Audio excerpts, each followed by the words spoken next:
In the making of stars, times and seasons are very fundamental. In the rising of stars, times and seasons are very vital. And for everything under the sun, there is a time and a season for every purpose under heaven. When a farmer misses his planting season, he has to wait for the next one. Unfortunately, you and I don't have the next one, for it's appointed unto man once to die, and after that, judgment. John Dell of the Dell Corporation became president of that corporation at the age of 19. At what age? At the age of 19. He now retired at the age of 40, having built that to a fortune that is of his own class. A number of legends in the faith, men, giants such as Kenneth Hagin, of blessed memory, Oral Roberts, Kenneth Hagin, all got on their feet in their teens, 18 and 19. 18 and 19. 18 and 19. Has God changed? Most Africans live to make a living. Very few live to make an impact because they are late risers, if they are risers at all. This is so important. So at the age of 19, they should not be pushing you around. Your colleagues are already presidents of corporations in other parts of the world. At the age of 20, they should not be chasing you around. Where are you? Have you slept? Very shortly in your generation, you will find people 21 who will be president of nations. That's why your packaging must be visionary. You must have a visionary packaging. Billy Graham began his ministry at 20. He's still there. You are getting too old for a star. Get up on your feet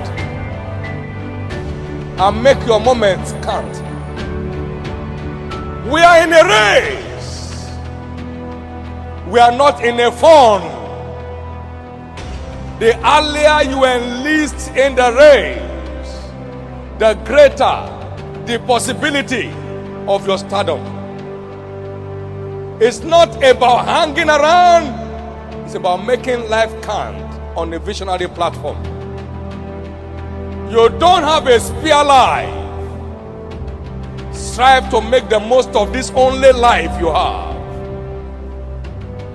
I said some time ago, those who don't have spare tires, they don't drive rough. Anything they see, they dodge it because they don't have a spare tire to change it.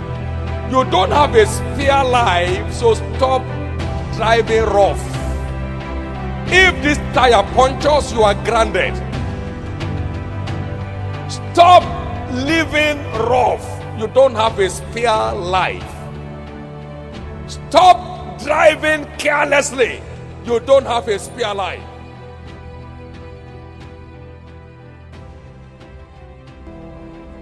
Have you ever met any man which has retired from civil service, for instance, before embarking on professional footballing? That is, he's retired now at the age of 55, and they say, what do you want to do? He said, I want to become a professional footballer. That is past. The season for his stardom in professional football is over. It is impossible for him to be enlisted, talk less of imagine a star.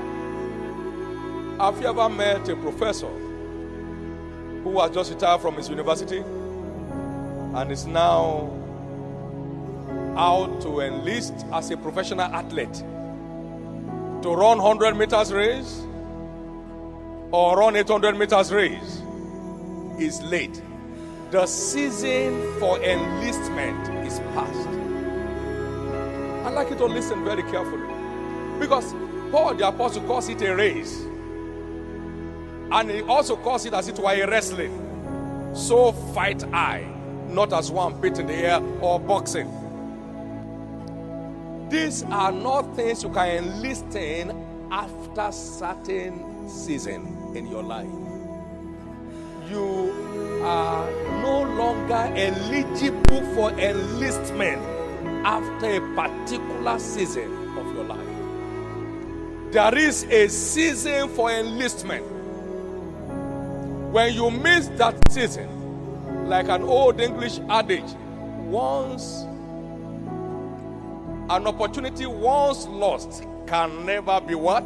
Regained. An enlistment season once lost can never be regained. Listen to me very carefully. I want to start you from this natural perspective before we go into scriptures. At a particular season in your life, you are no longer considered fit for enlistment in the race. You are no longer considered fit for enlistment in the race of destiny. You just begin to survive. The best you can do is make a living. You can't make an impact. There are multitudes in the world just making a living. There are few making an impact. They are the ones they call stars. This is very important. Almost every celebrity in the race of life got to know where they belong on time, and they stuck there. Almost every celebrity in the race of life knows where they belong on time, and they stuck there. They know where they belong and they stuck there. In the field of sports, no one ever gets up late and become a star. You never find a sports star that got started even at 30. So you can see time is running out. Timely discovery for striking accomplishment.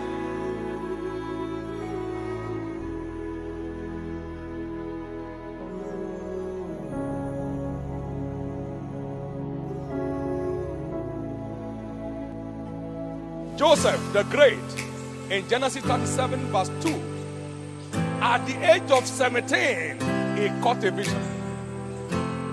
And he was operating in the consciousness of that vision. So much so that when Potiphar's wife wanted to pull him down, he said, "No, I know where I'm going." The Bible records that it was at the age of 17 that Joseph got his dream. Now you are 19, you have no dream. You are 20, you have no dream. You are 21, you don't even know the meaning of a dream. You don't even know where you are heading for. And by the age of 30, Joseph ascended the throne. He was 30 when he stood before Pharaoh and became the prime minister of the land. Life is not about laughing and yelling. Life is a business. You are either making losses, recording losses, or making profit. If you are older than 12 and you don't still know where you are going, you are not in line with Christ. From the age of 12, he knew his father's business and he was hanging around it. If you are 17 and you still don't have a bearing for your destiny, you are already working behind schedule. You need to wake up. I'm privileged to be in the ministry. I have never seen any late comer in ministry that ends up a star. I've never seen one. And I love biographies a lot. How old was Michael Faraday when he struck the deal? He was a teenager. How old was Benjamin Franklin? He was a teenager. When he was spending his food money to buy books, and by so doing developing himself until he became a legend. Both of them were printing apprentices. They were apprentices in the printing shop. Both of them taught themselves how to read and write because one of them had only 2 years formal education. But with a sense of mission, they gave meaning to their life.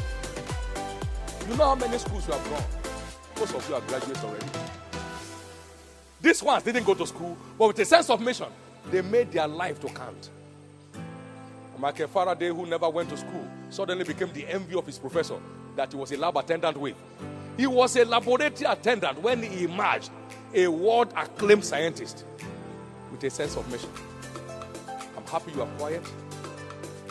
Majority of you are already behind schedule. And the reason for this meeting is to dig around you and fertilize your life and let the star in you begin to find expression. You know, one of the benefits of vision is self-discipline. You can't know where you are going and not package yourself to arrive there. That's why when they say your flight is so time, you are going so where. I mean, every other thing is under your control to meet that time, isn't it? Every other thing, particularly if you are going on, an international flight, and they say the gate will be shut at 10. You leave your food behind to catch up with the flight. I'm saying the flight of destiny is about taking off. And are you still loitering around the streets and joking all around and jesting everywhere and doing nothing to show that you don't want to miss the flight? You can't really have where you are going and not be committed to getting there. Because Joseph could see himself on the throne, he knew that Potiphar's house was only a passage to the palace. He would not be trapped in Potiphar's house. It was only a passage for him to the palace. So he packaged himself dangerously, not to be trapped in Potiphar's house. He got to the prison. He was a reigning king in his mind. He was in charge of the prisoners. Just like the great man Nelson Mandela said, many years as a child, he sat behind a small Baptist church in South Africa. It was in the heat of apartheid. And he said to himself, someday I will be the president of these people. Someday I'll be the president of these people. What he saw in the prison should kill him, but his vision was alive. There was a time they dug the pit like those apartheid people were doing and put him in the pit and covered his body with sand and were urinating on his head. Someday I'll be the president of this people. Vision was living. Even though the body was dying, vision was living. Did he become president or not? You can't have a vision and not have the endurance and not have the discipline to maintain your course to actualize that vision. Because I already saw a 50,000 seat capacity auditorium. I will not be deceived by 5,000 people gathering. Or now think, oh yeah, we got there. We are not there. Where we are going is still farther than where we are. So let's go. Can I hear you loudest?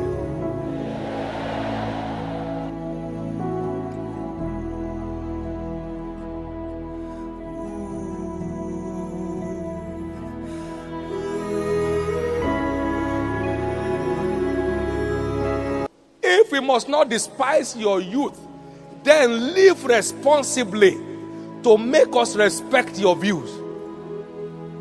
You can't be living an incorrigible life and expect us to respect your vision of being an apostle. We can't. Because your life does not portray what you are claiming to have as a vision. Let no man despise thy youth, but take responsibility to command respect. Take what? Take responsibility to command respect. Let no man despise thy youth, but take responsibility to command respect. And verse 13, till I come, give attendance to reading, to exhortations, and to doctrine. That is, equip yourself to match your task. So I'm asking you, therefore, invest your time, your energy, and resources in reading, studying, enlarging your capacity of information and driving the vision that God is giving you. This is so important. Let me run a brief of my life and see what it is like. I'd always carried a strange passion for God. I never knew it was going to be my lifetime assignment. I've told you before I got saved in 1969, I was 15 years old then. Got the privilege of preaching the first message in 1970. And from then I've had all kinds of opportunities in one leadership position or another in the body of Christ. At the age of 19, I was privileged to co-found a church, which was my first pastoral experience in 1973. I got to that village for a 71-day walk, vacation time. And I said, is there any church here? They said, no. I said, not even Catholic? They said, no. And I knelt down in my little hut. I said, Lord, may I never leave this village the way I met it. I had no calling to ministry. So we began evangelism, one-on-one evangelism. I had a friend there who could speak the language of the place. So Abraham and myself now became a team. That's why I say I co-founded a church. Abraham was the interpreter, I was the preacher. And so people gathered. And in 40 days, we already built a grass church. They were first meeting in our home, and then in 40 days we built a grass church. And by the day I was leaving, they handed over to me a mysterious gift, a lantern. The oldest man in the church presented that lantern. He said, the light you brought to our village, let it shine right on the wall. Now that was at the age of 19.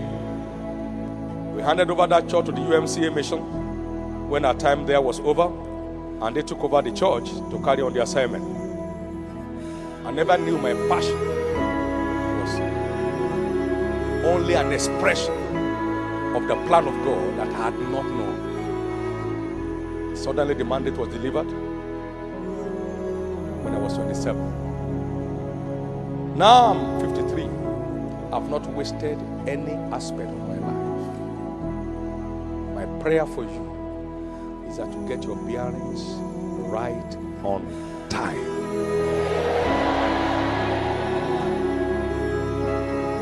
I began investing in books that I knew consciously from 1974.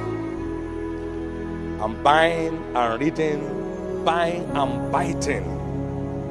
I was buying and biting the books. God's light was dawning on my heart. I was having series of encounters of all kinds. God was leading the way to go part-time. Bless God. There is no regret today. If God has not reserved stars for you, He will not have called you here. The fact that you are called here means you are already enlisted as a star. May you locate now where that star is.